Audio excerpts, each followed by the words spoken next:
Halo teman-teman bahas saham, kembali lagi dengan channel bahas saham. Nah teman-teman, pada kesempatan kali ini saya akan mencoba membahas salah satu emiten yang menurut saya sebenarnya menarik ya.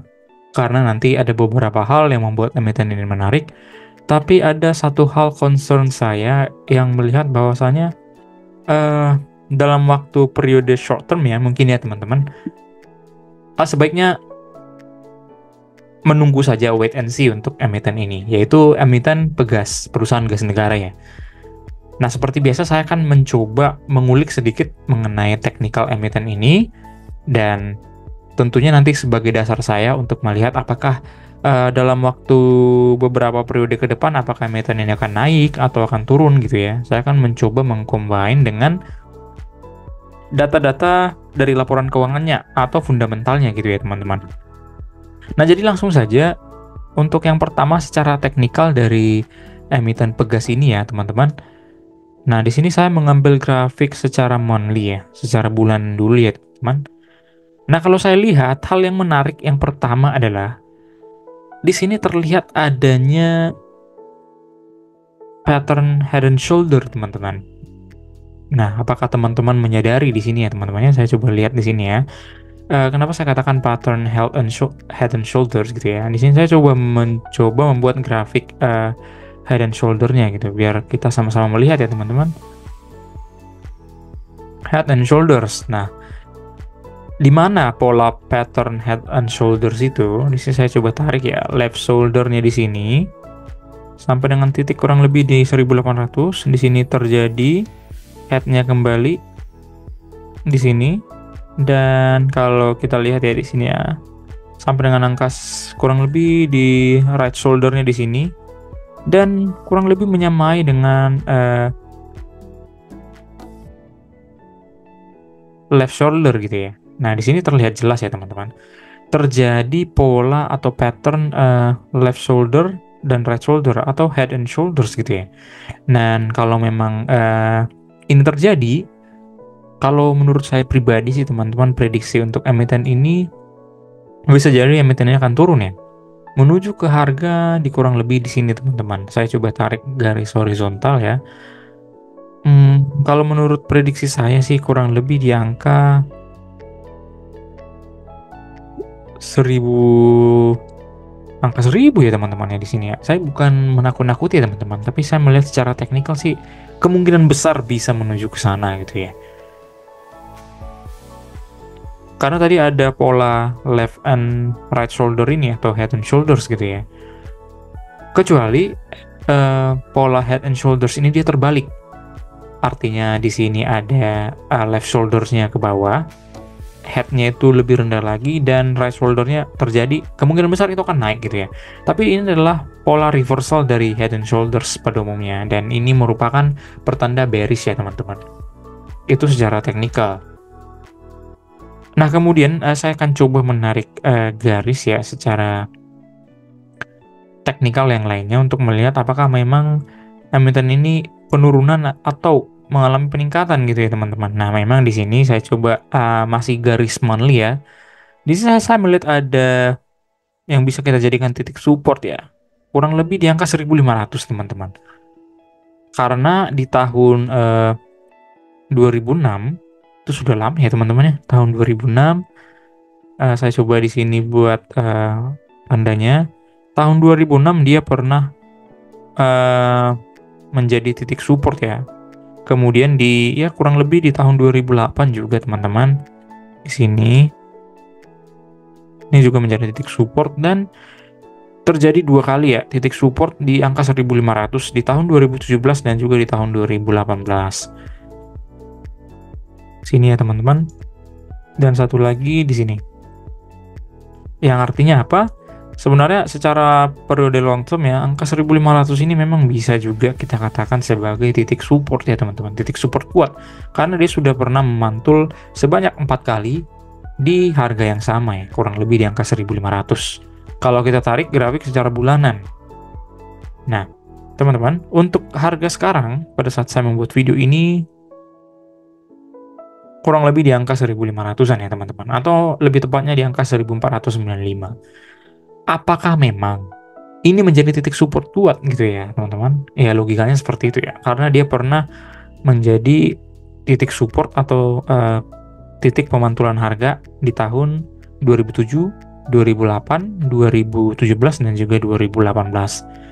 Nah, memang potensinya bisa saja terjadi ya teman-teman, karena kita tahu untuk poin di angka 1500 itu pernah menjadi titik support kuat. Nah, tetapi perlu dipertimbangkan ya teman-teman.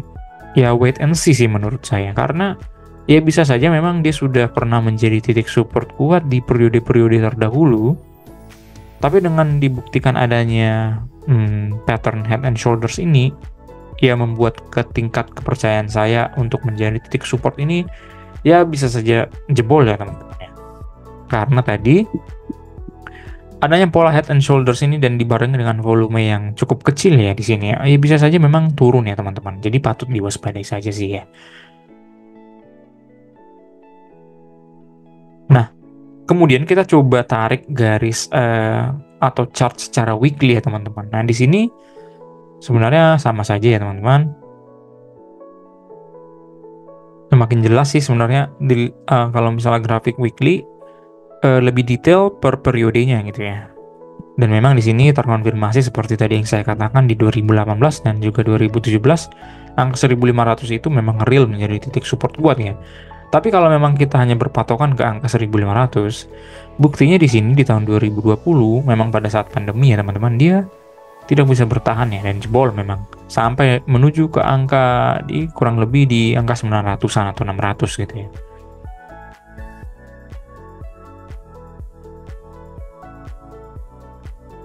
Nah, kalau pendapat saya pribadi sih, kalau melihat secara teknikal seperti ini ya teman-teman, ini grafik weekly, ya sebaiknya wait and see ya teman-teman ya. Jangan langsung membeli di harga sekarang di angka 1500.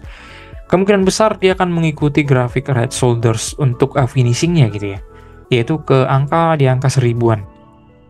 Yang jelas pasti di bawah 1500 teman-teman, karena potensi pattern head and shoulders ini bisa saja mungkin terjadi menurut analisis saya pribadi gitu ya. Nah, lebih jauh lagi teman-teman, kalau kita buka grafik secara daily ya, ini yang membuat saya sebenarnya potensi atau pola head and shoulders ini akan terjadi. Di sini ya teman-teman, emiten ini meninggalkan banyak sekali gap ya teman-teman ya.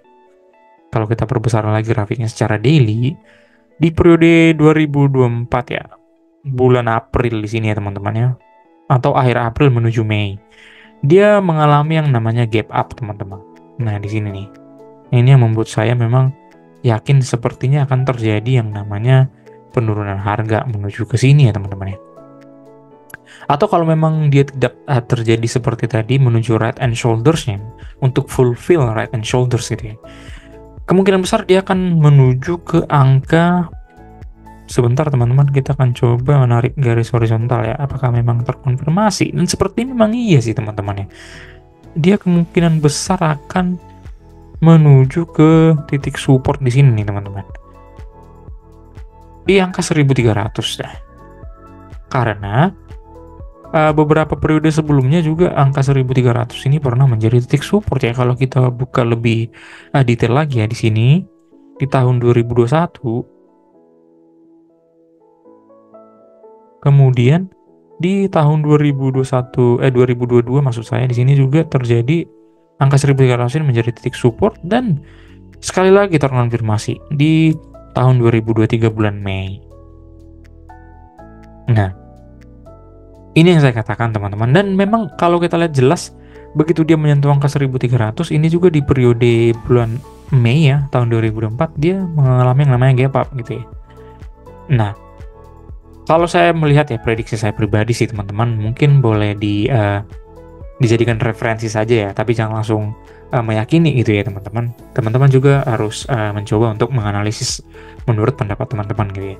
Dan kalau saya melihat di sini pola right shoulders ini kemungkinan besar akan terjadi dan sekaligus untuk menutup gap di sini teman-teman, di kurang lebih angka 1300 menuju ke angka 1400 ya teman-teman.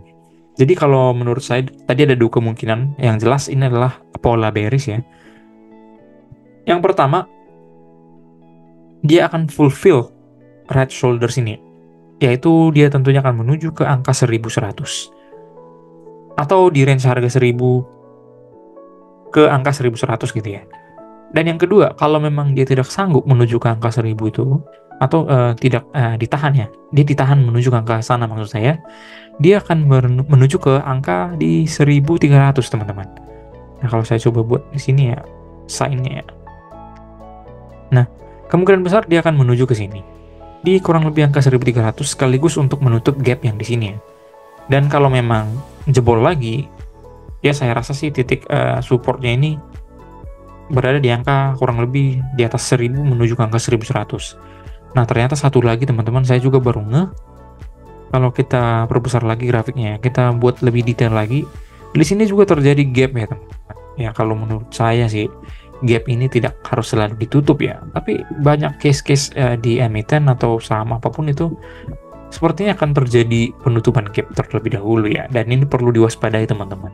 Ternyata di range harga 1100 juga ini, lebih tepatnya di angka 1142 ini ada gap ya. Dan sepertinya ini akan menggenapi apa tadi yang sudah saya katakan, fulfill right shoulders-nya ya, menuju ke angka 1000-an.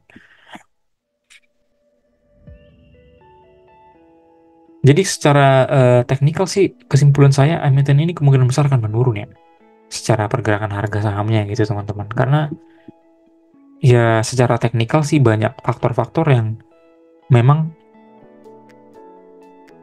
memiliki kesimpulan kepada emiten ini secara teknikal ini akan turun menuju harga itu gitu ya. Saya bukan menakut-nakuti ya teman-teman, tapi secara teknikal dia berkata seperti itu gitu.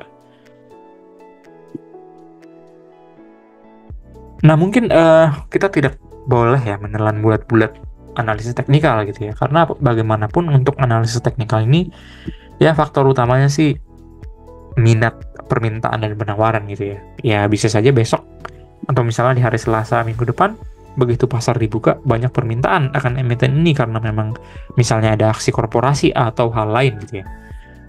Nah kalau kita coba ya melihat secara fundamental teman-teman, untuk emiten Pegas ini kan dia sudah mengeluarkan laporan sampai kuartal kedua 2024 gitu ya.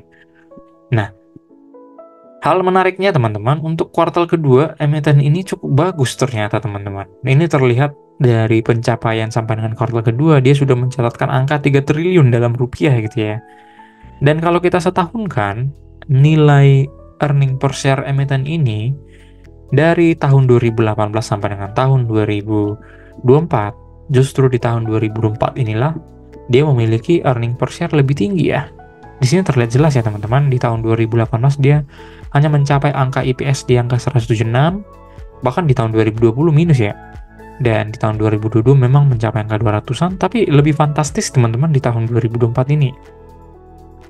Dia proyeksinya secara forecast itu di akhir tahun 2024 dia mencapai angka 252, yang artinya lebih tinggi dari IPS yang pernah diraih di tahun 2018 sampai dengan tahun 2023. Wonderful teman-teman. Dan kalau kita lihat juga dari sisi ROE, kurang lebih sama. Kalau kita setahunkan ROE emiten ini di tahun 2024 ini sudah mencapai angka 14 ya. Dan angka ini sejalan dengan angka IPS tadi, dia sudah melampaui angka ROE yang terjadi di tahun 2018 sampai dengan tahun 2023. Jadi sebenarnya secara performa ya teman-teman, emiten ini cukup bagus. Itu sudah terbukti ya, karena sampai dengan kuartal kedua saja, dia sudah mencatatkan laba 3 triliun tadi gitu ya. Nah untuk lebih jelasnya mungkin kita coba tarik ya grafik di sini ya, sampai dengan kuartal kedua. Kita coba melihat per detail.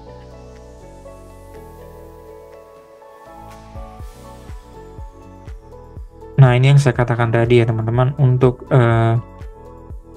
laba bersihnya sampai dengan pertengahan tahun saja dia sudah mencapai angka di 3 triliunan ya teman-teman di sini ya. Lebih tepatnya kita lihat di sini 3 triliun. Nah kalau kita setahunkan dia bisa menuju angka 6 triliun teman-teman. Karena ini kan pertengahan tahun ya, berarti logikanya kita kali 2 saja angka yang sudah dicatat sekarang. Dengan mencapai angka 3 triliun di pertengahan tahun, ya kali 2 saja ya teman-teman, secara logik gitu ya. Berarti dia akan menuju ke angka 6 triliun. Yang artinya, laba bersih tahun 2024 ini pasti sudah melampaui laba bersih tahun-tahun sebelumnya. Itu adalah hal yang kemungkinan besar peluangnya cukup tinggi gitu ya teman-teman. Nah, kalau dari sisi ekuitas juga ya, ekuitas di tahun 2024 ini sudah dikatakan ekuitas yang paling tinggi gitu ya. Karena dia sudah lebih tinggi dari ekuitas tahun sebelumnya. Dan kalau kita lihat lagi secara utang, ini cukup fantastis teman-teman, karena emiten ini mampu menurunkan utangnya sampai dengan kuartal kedua ini. Dan kita bisa simpulkan untuk utang di tahun 2024 kuartal kedua ini sudah cukup rendah ya, lebih rendah dari utang periode-periode sebelumnya. Nah, ini yang saya katakan teman-teman, untuk emiten ini cukup fantastis sebenarnya teman-teman. Dan memang terbukti sih, untuk beberapa periode sebelumnya, kalau kita lihat di pergerakan harga sahamnya tadi, dia kan sudah meningkat cukup signifikan ya, ke angka 1.500-an menuju ke atas 1.600 gitu ya. Dan memang teman-teman, kalau kita lihat dengan kondisi fundamental sekarang, harga wajar emiten ini seharusnya bertahan di angka 1.600. Ini secara historis teman-teman. Kalau secara fundamental, dia seharusnya dihargai di 2000-an ya di sini ya teman-teman.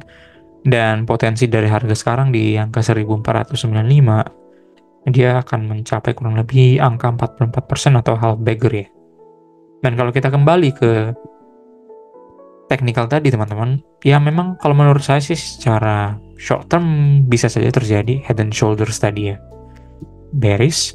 Tapi kalau secara long term, emiten ini bisa menjadi watchlist teman-teman. Ke angka 2000 sih sebenarnya bukan hal yang mustahil ya, karena dia sudah pernah mencapainya di periode tahun 2022 gitu ya teman-teman.